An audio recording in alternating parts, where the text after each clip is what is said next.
तर हा जो नंदी नावाचा एक ब्राह्मण आहे, त्याच्या सर्वांगावरती पांढरं कोड उठलेलं होतं आणि मग हळूहळू सगळ्यांनीच त्याचा त्याग केला. मग ह्याला कोणीच नाही म्हटल्यानंतर हा आपला आराध्य दैवत जे आहे, आपली कुलदेवता जी आहे, तिच्या शरणाला गेला. अर्थात कुठे गेला? तुळजापूरच्या भवानीकडे गेला. स्वप्नात येऊन तिने दृष्टांत दिला आणि काय सांगितलं की आता सन्नदी येथे तू चंदला परमेश्वरीला जा.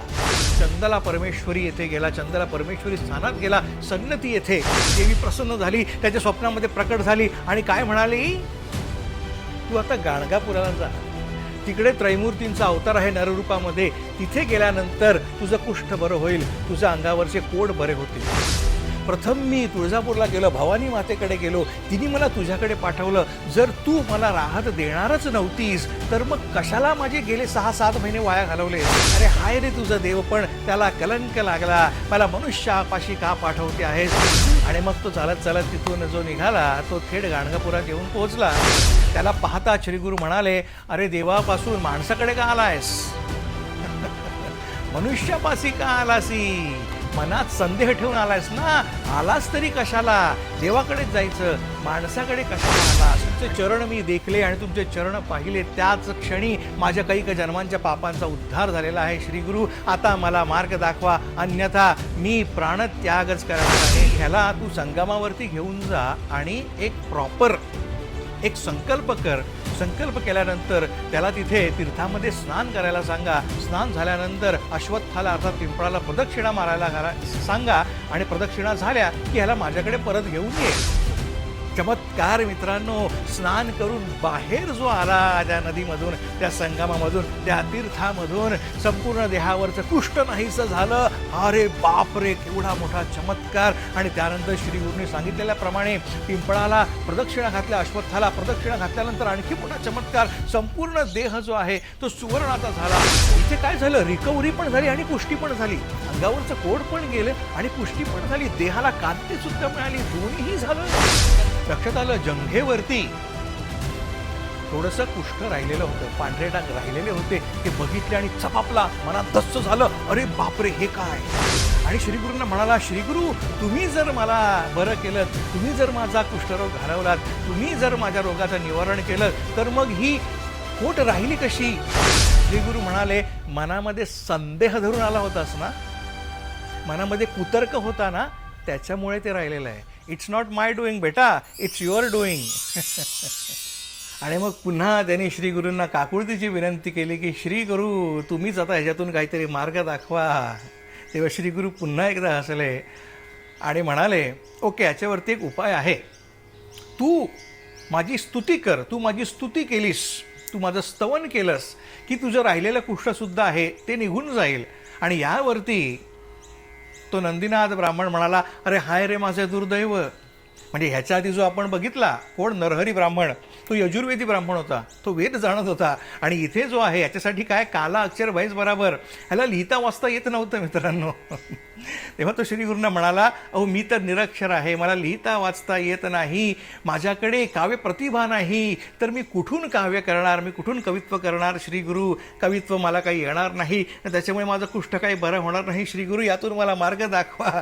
तेव्हा श्रीगुरू म्हणाले, काही काळजी करू नकोस, तुझं मुख उघड आणि जीवा बाहेर काढ. आणि जेव्हा त्यांनी जीवा बाहेर काढली तेव्हा श्रीगुरूंनी स्वतःकडची उदी जी आहे, भस्म जे आहे, तर त्याच्या जिभेवरती ठेवलं आणि सद्गुरूंच्या हाताने ती उदी जिभेवरती पडता क्षणी मित्रांनो तो नंदी भराभरा बोलू लागला. त्याच्या मुखातून सद्गुरूंची स्तुती प्रवाहित होऊ लागली. आता इथे काही जण म्हणतील की ती उदी काही दैवी होती, ती उदी काय तो शब्द आहे अभिमंत्रित केलेली होती वगैरे वगैरे. पण मित्रांनो, खरंच गरज आहे का? सद्गुरू सत्य संकल्प आहे, त्यांनी संकल्प केला तर तो सत्यात येतो. ती उदी निमित्त आहे, उदीमध्ये शक्ती नाही आहे. ती उदी देऊ कोणी केलेली आहे? सद्गुरूंचा संकल्प आहे की मी उदी दिल्यानंतर ह्याचं काव्य प्रतिभा जागृत होणार, हा संकल्प आहे. उदी हे दृश्य स्वरूप आहे, त्याच्या मागे सद्गुरूंची इच्छा, सद्गुरूंचा संकल्प हेच त्याचं मुख्य कारण आहे. Again something between the lines. तर ज्या क्षणी ती मुखामध्ये पडली त्या क्षणी सद्गुरूंची स्तुती प्रवाहित करता झाला. आणि आपल्या कवितेमधून, काव्यामधून त्यांनी काय मांडलं? त्यांनी स्वतःचीच कैफियत मांडली की कसा तो तमांध होता, कसा तो सद्गुरूला ओळखू शकला नाही.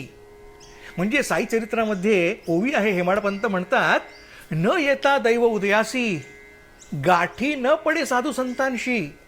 बरं का, न येता दैव उदयासी गाठी न पडे साधू संतांशी, परंतु तो जवळ असता उशापाशी पापराशींच दिसेना. सद्गुरूंच्या संतांच्या जवळ येणं माझं भाग्य उजळण्याचं लक्षण आहे. वा वा वा वा, माझं भाग्य उजळतं. त्याच वेळी अशी पण परिस्थिती घडते काय, ज्यांचे शेजारी तो आहे त्यांना तो दिसत नाही. का? कारण त्या पापराशी आहेत, पापराशींच दिसेना. आणि तशीच काहीशी माझी अवस्था झाली. आणि ही अवस्था त्यांनी कविबद्ध केली, ओवीबद्ध केली. तो काय म्हणाला? तो म्हणाला, सद्गुरू, मी पहिलं पशुयोनीमध्ये होतो. त्याच्यामुळे मला फक्त देहबुद्धी होती, मला बुद्धी नव्हती, मला भक्ती काय ते माहिती नव्हतं, मला सद्गुरू काय हे काहीच माहिती नव्हतं. 84 लक्ष योनी फिरून मला मानवाचा जन्म मिळाला. आणि मानव तर मानव, त्यातही उत्तम काय, ब्राह्मण योनीमध्ये, ब्राह्मण वर्गामध्ये जन्म मिळाला. पण काय त्याला माझं कारण काय, माझं कर्तृत्व काय? एक स्त्री जी आहे आणि पुरुष एकत्र आले, त्याच्यामधून, त्याच्या संमेलनामधून गर्भ राहिला. त्या गर्भामध्ये मी वाढलो, 9 महिने वाढलो. मांस, रुधिर, हाड आणि मलमूत्र ह्यांचा जो शरीर आहे, त्या शरीरामध्ये मी 9 महिने वाढत गेलो. हळूहळू एकेका मासाला एक अवयव माझ्या अंगावरती चढत गेला. आणि काय, आई जे काही खात होती, त्यांनी जे मला मिळत होतं ते मला निमूटपणे घ्यावं लागलं. आणि त्याच्यानंतर तो दिवस उजाडला. 9 महिने 9 मासानंतर माझा जन्म झाला. जन्म झाल्यानंतर काय झालं, माझ्यासमोर 3 भाग पडले माझ्या पुढच्या जीवनाचे. कुठले? एक अर्धा भाग माझा झोपण्यात गेला आयुष्यातला, बरोबर. एक भाग झोपण्याने घेतला आणि उरलेला जो भाग आहे तो तिघांमध्ये विभागित झाला. कुठलं? बालपण, तरुणपण आणि म्हातारपण. त्यातलं बालपण जे आहे मित्रांनो, ते माझं काही सांगण्यातच गेलं की मला काय त्रास होतोय ते मोठ्यांना सांगण्यात, आणि माझं काय त्रास होतोय ते न कळता ते जे काही मला उपाय म्हणून औषध देत होते त्याचे आणखी मला साईड इफेक्ट्स होत होते. म्हणजे ते सांगतात असं की माझी आई काही बाई आंबट चिंबट खात होती आणि मला स्तनपान देत होती. त्या स्तनपानांनी मला खोकला झाला. मला खोकला झाला म्हटल्यावरती त्यांनी मला औषध दिली आणि त्या औषधाने माझे डोळे दुखायला लागले. म्हणजे कसं मला त्रास झाला, मला काही सांगता येत नव्हतं, ही त्यांनी भावना व्यक्त केलेली आहे. 12 वर्षापर्यंत मी ह्या अवस्थेमध्ये होतो. नंतर जेव्हा तरुण झालो तेव्हा काय झालं, तेव्हा कामवासनेनी मला मोहित केलं आणि मी त्या कामवासनेमध्ये इतका वाहत गेलो की त्याच्यामध्येच सगळं माझं आयुष्य गेलं. स्त्रीच्या मागे ह्याच्यामध्ये सगळं माझं तरुणपण निघून गेलं. म्हातारपणी परिस्थिती अशी झाली की वेगवेगळ्या रोगांनी व्याधीग्रस्त झालो. दात पडले, अन्नसुद्धा चघळून खायची वेळ आली. आणि ह्याच्यानंतर हे सगळं वर्ष आयुष्य संपलं तरी सद्गुरूंचं दर्शन झालं नाही. अशी एका सामान्य मानवाची परिस्थिती होते. आणि अशाच परिस्थितीमधून मी जात होतो. परंतु मला सद्गुरूंचा कवडसा दिसला, माझ्या डोळ्याला दिसला आणि मी ओळखलं वेळीच की त्रैमूर्ती वेशामध्ये हा जो आहे हा त्रिमूर्तीचा अवतारू, नरवेशी अवतरू, हा नरवेशामध्ये अवतरलेला आहे. आणि हे मी ओळखलं. आणि तो गाणगापूरवासियांना सांगू लागला, अरे ओळखा, ही वस्तू साधी नाही, ही परब्रह्म वस्तू आहे. हा सद्गुरू आहे, हा त्रैमूर्तीचा अवतारू आहे. याच्या चरणी शरण रिघा, इथेच जीवनाचं सार्थक्य आहे. आणि अशी ओघवत्या वाणीनी त्या नंदी ब्राह्मणांनी सद्गुरूंची स्तुती केली आणि कृपामूर्ती संतोषले. त्या स्तुतीनी प्रसन्न झाले आणि म्हणाले, वा वा, इथून पुढे तुला कवीश्वर ह्या नावाने ओळखा. असं त्यांनी गाणगापूरवासियांना सांगितलं की आजपासून ह्याला कवीश्वर म्हणून ओळखा. आणि त्याला बसवरस हे त्याला उपाधी दिली, हे त्याला नाम दिलं. आणि त्याच क्षणी मित्रांनो, सद्गुरूंच्या कृपेने त्याच्या जांघेवरती जे थोडंसं कुष्ठ राहिलेलं होतं, जे डाग राहिलेले होते, ते सुद्धा नाहीसे झाले. आता इथे बघा, डबल बोनांजा, डाग पण गेले आणि जो काही निरक्षरतेचा ठप्पा होता तो सुद्धा निघून गेला. कवित्व प्राप्त झालं, काव्य प्रतिभा जागृत झाली. त्याच्यामुळे आणखीनच श्री गुरूंच्या चरणी तो नतमस्तक झाला आणि श्री गुरूंचाच होऊन राहिला. आणि इथून पुढे गाणगापुरात राहूनच त्यांनी श्री गुरूंची सेवा केली. मित्रांनो, अशा प्रकारे आपली आजची जी ओवी आहे, कुठली? करी दूर ब्राह्मणनो कोड, किधा पूर्ण येना कोड. आता इथे 2दा शब्द आलाय बघा, कोड कोड. रंगावधूत महाराजांनी इथे शब्दांची थोडीशी गंमत केलेली आहे. काय म्हणतात? करी दूर ब्राह्मणनो कोड, ब्राह्मणाचा कोड दूर केला. किधा पूर्ण येना कोड, मग माझाच तू कोड का पुरवत नाहीस? आता इथे कोड म्हणजे काय? मनीची आस. राईट. त्याचा कोड दूर केलास, मग तू माझ्या मनीची आस का नाही पुरवत, त्याच्या मनीची आस पुरवलीस तर मग माझ्या मनीची आस का नाही पुरवत.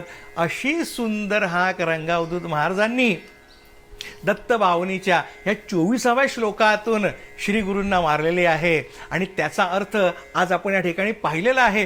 परंतु इथे नाव I want to draw back to the story. 2 story. कुठल्या? एक दुर्योधनाची स्टोरी. जंघेचा तो भाग जो राहिला, कशामुळे राहिला? संदेह मित्रांनो. हा संदेह, कुतर्क कसा घात करतो मनुष्याचा, त्याचं हे उदाहरण आहे. म्हणून सुरुवातीला ती दुर्योधनाची कथा सांगितली.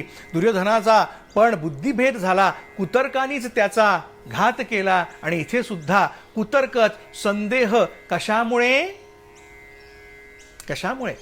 हा सद्गुरू जो आहे तो माझ्या पापांच्या राशी खपून घेऊ शकतो, पण अहंकाराची कपाशी सुद्धा तो खपून घेत नाही. इथे त्या नंदी ब्राह्मणाला अहंकार झाला. कसला अहंकार? मी मनुष्यपाशी जाणार नाही. Right. Now if we go 2 episodes back, आपण त्या नरहरी ब्राह्मणाची गोष्ट ऐकली. सेम प्रॉब्लेम कुष्ठ त्याला झालेलं होतं. तो श्रीगुरूच्या दर्शनाला आला आणि श्रीगुरूंनी त्याला एक वाळक्या लाकडाची काठी दिली आणि त्याला पाणी घालायला सांगितलं. आणि तो पाणी घालत राहिला. बघा, कुठलाही तर्क नाही, कुतर्क नाही. बाबा आपले अमृत वचन धर्मशासन ते आम्हा, आम्ही नेणू तुझा धर्म, आम्हा नाही लाज शर्म, गुरुवचन पालन हेची धर्म, हेची वर्म, हाची आगम आम्हा ते. मला कसली लाज शरम नाही गुरुचं वचनाचं पालन करण्यामध्ये, तोच आम्हाला वेदांचं वचन आहे, असा भाव त्याच्या ठाई होता. त्याच्यामुळे किती कमी वेळात त्याचं कुष्ठ दूर झालं. जेव्हा आपण मागे पाहिलं वाक्य आमच्या सद्गुरूंचं कुठलं? You are judged by your faith, not by your performance. याचं पाठ्यपुस्तक या 2 गोष्टींमध्ये आपल्याला मिळेल. कुठलं? तर तो जो नरहरी होता त्याची श्रद्धेने त्यांनी श्रीगुरूंची कृपा प्राप्त केली. पण इथे हा जो नंदी ब्राह्मण आहे ह्यांनी परफॉर्मन्सनी श्रीगुरूंची कृपा प्राप्त करून घेतली. त्यांनी परफॉर्म केलं. त्यांनी पहिलं 3 वर्ष अनुष्ठान केलं, आराधना केली त्या तुळजापूर भवानीची. मग चंदला परमेश्वरीचं 7 महिने पुरस्चरण केलं. राईट. एवढं केल्यानंतर जेव्हा देवीने त्याला सांगितलं की तू आता गाणगापुरात जा, तेव्हा त्यांनी ती आज्ञा मानली नाही. त्यांनी तिथे डिबेट केलं. There was a friction. का? कारण भाव तोची देव मित्रांनो, there was a lack of it. संदेह होता मनामध्ये, ते फ्रिक्शन होतं. आणि त्याच्यामुळे जो मार्ग दाखवला तो मार्ग अवलंबण्यामध्ये अडसर निर्माण झाला. देवीने मार्ग दाखवला होता, त्याच्या आड कोण आलं? स्वतःचा अहंकार आला. कुठला अहंकार? मी मानवाकडे जाणार नाही, हा अहंकार आड आला. परंतु परमेश्वर तरीही त्याचं अकारण कारुण्य आहे. या भक्तांनी जरी तो मार्ग अडवण्याचा प्रयत्न केला तरी देवी त्याच्यावर प्रसन्न झालेली होती. मित्रांनो, ही गोष्ट खूप अधोरेखित करण्यासारखी आहे. त्या मोमेंटला त्याला किती त्रास झाला असेल जेव्हा तो म्हणाला मी मानवाकडे जाणार नाही, मी वाटल्यास परत एकदा पुरस्चरणाला बसतो. तेव्हा देवीने अक्षरशः त्याला हाकलून काढलं. राईट.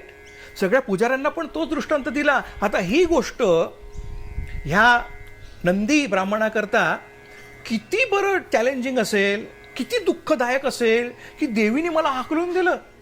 मित्रांनो, आपलं सुद्धा असंच होतं. परमेश्वर has greater plans for us. पण त्यावेळेची तात्कालिक परिस्थिती थोडीशी डिस्कम्फर्ट देणारी असते, माझ्या चौकटीमध्ये माझ्या कल्पनेमध्ये बसणारी नसते. म्हणून फ्रिक्शन तयार होतं आणि त्या फ्रिक्शनमधून दुःख निर्माण होतं. इन अपोज टू त्या नरहरीनी दुःख नाही केलं. काठी दिली, काठी घेऊन गेला आणि पाणी घालत राहिला. त्याने दुःख नाही केलं, त्याने सेलिब्रेट केलं. आपण जेव्हा फ्रिक्शन करतो तेव्हा दुःख निर्माण होतं. आणि होतं काय? त्यांनी कृपा पुढे वाढून ठेवलेली आहे. त्या डेस्टिनेशनच्या नादात प्रवास एन्जॉय करायचा राहून जातो, तो प्रवास दुःखाचा होतो. तसाच ह्या नंदीचा तो प्रवास जो आहे तो दुःखमय झाला, अंती गोडच झाला. ज्याचा शेवट गोड ते सारच गोड. परंतु इथे मित्रांनो हे दोन प्रिन्सिपल्स आपल्याला मनात घट्ट धरून ठेवायला हवेत. कुठले? संदेह ठेवायचा नाही सद्गुरूंच्या वचनावरती, त्या परमेश्वराच्या वचनावरती, आणि फ्रिक्शन करायचं नाही. संत तुकारामांची ओवी आहे, ठेविले अनंते तैसेची राहावे, चित्ती असो द्यावे समाधान. म्हणजे माझ्या उन्नतीसाठी प्रयत्न करायचे नाहीत असं का? नाही. याचा अर्थ असा की जे फळ मिळेल ते फळ घ्यायचं, एक्सेप्ट करायचं आणि पुढे चालायचं. अन्यथा फ्रिक्शन होणार आहे. जे परमेश्वराच्या मनात आहे अंती तेच होणार आहे. फ्रिक्शन केलं तर दुःख माझ्या वाट्याला येणार आहे. आणि जेव्हा मी परमेश्वराचा मार्ग, परमेश्वराची कृपा, त्या परमेश्वराचं शिष्यत्व अंगीकारतो, याचाच अर्थ माझ्या वाटेत येणारा प्रत्येक प्रसंग, प्रत्येक घटना मी खुल्या दिलाने स्वीकारतो आणि तेव्हा माझं संपूर्ण जीवन सुखमय होऊन जातं. हाच यामागचा संदेश. अँड विथ दॅट नोट आता इथेच थांबतो. पुढच्या एपिसोडमध्ये आपण दत्तबावनीचा पुढचा श्लोक पाहणार आहोत, पुढची कथा पाहणार आहोत. कुठली? वंद्या भेस दुजवी देव हरिओ दारिद्र्य ते ततखेव. कसं एका दरिद्री ब्राह्मण दाम्पत्याचं दारिद्र्य श्रीगुरूंनी हरण केलं, त्याची अत्यंत सुंदर रसाळ मधुर गोष्ट आपण पुढच्या एपिसोडमध्ये ऐकणार आहोत. परंतु आजच्या गोष्टीमधनं आपल्याला जर सद्गुरूंची कृपा जाणवली असेल तर कमेंट बॉक्समध्ये लिहा श्री गुरुदेव दत्त आणि म्हणत रहा श्री गुरुदेव दत्त. भेटूया पुढच्या आठवड्यात. आपली काळजी घ्या. श्री गुरुदेव दत्त.